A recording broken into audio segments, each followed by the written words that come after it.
Hello friends, welcome to training Pradesh.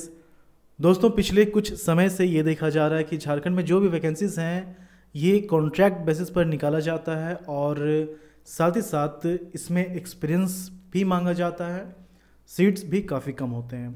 Okay, ये जो vacancy है ये मेडिकल से जुड़ा हुआ है। सिर्फ एक पोस्ट है जिसमें सिंपल ग्रेजुएशन मांगा गया है, वो मैं बता रहा हूँ अभी। यहाँ पर कुछ ध्यान देने वाली बातें, जो इंपॉर्टेंट पॉइंट्स है उसको मैं यहाँ पर बता रहा हूँ। बाकी जो है आप पीडीएफ से पढ़ सकते हैं। लिंक जो है डिस्क्रिप्शन में वो दे दिया जाएगा। इसका जो लास्ट डेट है ये 30 नवंबर है। ओके, यहाँ पर देखिए। अच्छा, एक बात और, जो लोग जेपीसी की तैयारी करते हैं, जो जेपीसी के एस्पायरेंट हैं, उनके लिए ये चैनल काफ़ी इंपॉर्टेंट है। इन एग्जामिनेशन के लिए झारखंड का जो सेक्शन होता है इसके लिए हर तरह का स्टडी मटेरियल यहाँ प्रोवाइड किया जाता है। जो भी लेक्चर्स होते हैं उसके पीडीएफ फाइल टेलीग्राम ग्रुप जो है हमारा ट्रेनिंग प्रदेश, उसमें प्रोवाइड कर दिया जाता है। साथ ही साथ क्विज सेशन भी ऑर्गेनाइज कराया जाता है। ओके, तो यूट्यूब और टेलीग्राम दोनों ही इंपॉर्टेंट है, आप इनसे जुड़ जाइए। ओके, चलिए हम लोग पोस्ट की बात कर रहे हैं यहाँ पर। तो पोस्ट जो है यहाँ पर टोटल जो सीट है वो 69 है। ठीक है, डिफरेंट पोस्ट के लिए। तो यहाँ पर देखिए, फर्स्ट एनसीटी स्पेशलिस्ट है, इसमें 2 वैकेंसी है। इसमें एमबीबीएस की डिग्री मांगी गई है, साथ ही साथ 4 साल का एक्सपीरियंस है, लेकिन सैलरी ठीक है। जो मैक्सिमम सैलरी है वो 60 के अराउंड है और जो मिनिमम है वो 10 के अराउंड है। ओके, यहाँ पर एक जो पोस्ट है मैं बता रहा हूँ यहाँ पर, ब्लॉक डेटा मैनेजर, इसमें नॉर्मल ग्रेजुएशन मांगा गया है। वो लोग भी इसके लिए एलिजिबल हैं, लेकिन साथ ही साथ कंप्यूटर में डिप्लोमा होना चाहिए।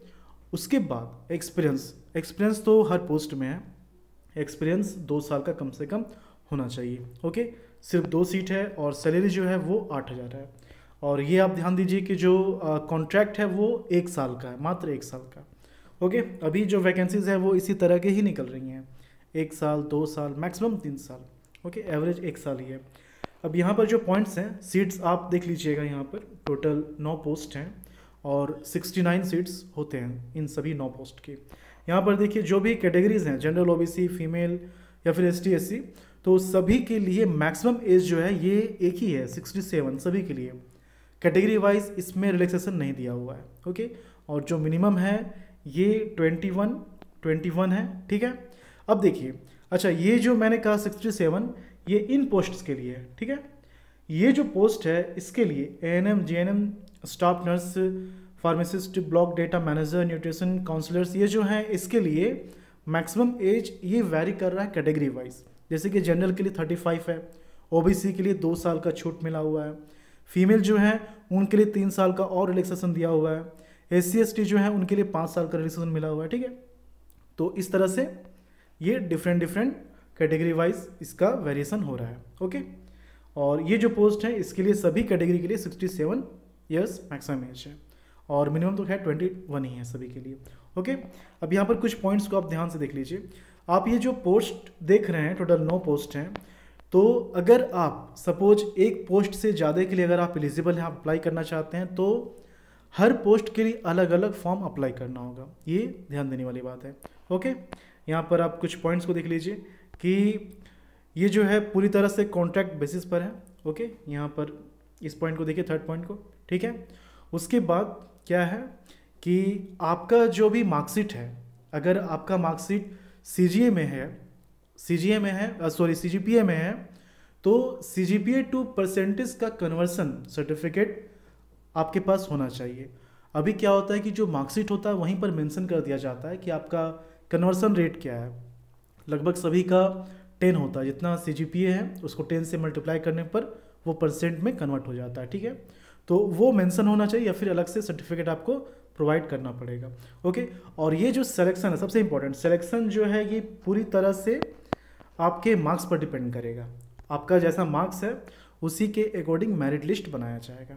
ओके, अब यहाँ पर एक चीज़ और देखिए कि अच्छा, उस पॉइंट को मैंने बता दिया कि जो भी पोस्ट हैं, अगर आप एक से अधिक के लिए एलिजिबल हैं तो सभी पोस्ट जिसके लिए आप अप्लाई करने वाले हैं तो सभी के लिए अलग अलग फॉर्म अप्लाई करना पड़ेगा। ओके, तो ये था 30 सितंबर इसका लास्ट डेट है। और फॉर्म कैसे भरना है, फॉर्म कहाँ मिलेगा आपको, ये जो वेबसाइट है bokaro.nic.in, इसका जो एप्लीकेशन का लिंक है वो डिस्क्रिप्शन में दे दिया जाएगा। एप्लीकेशन का लिंक और ये जो PDF है नोटिफिकेशन, इसका लिंक दोनों ही डिस्क्रिप्शन में दे दिया जाएगा। आप वहाँ से इसे डाउनलोड करके देख सकते हैं। ओके, देखिए क्या है कि चूँकि झारखंड के बारे में यहाँ पर बताया जाता है इस चैनल में, झारखंड की तैयारी कराई जाती है, साथ ही साथ झारखंड में जो भी जॉब्स हैं, गवर्नमेंट जॉब, चाहे वो कॉन्ट्रैक्ट बेसिस पर ही क्यों ना हो, लेकिन गवर्नमेंट के थ्रू कंडक्ट किया जा रहा है, तो उसकी भी जानकारी दी जाती है। तो मेडिकल का हो या फिर नॉन मेडिकल हो, टेक्निकल हो, नॉन टेक्निकल हो, यहाँ पर आपको झारखंड से रिलेटेड सारी जॉब के नोटिफिकेशन की जानकारी यहाँ पर आपको मिल जाया करेगा। ओके, तो मैं फिर से बता दूं कि जो लोग JSSC JPSC की तैयारी कर रहे हैं उनके लिए ये चैनल इंपॉर्टेंट है। यहाँ पर झारखंड सेक्शन के लिए हर तरह का स्टडी मटेरियल प्रोवाइड किया जाता है। ओके, तो मिलते हैं झारखंड के अगले वीडियो में। धन्यवाद।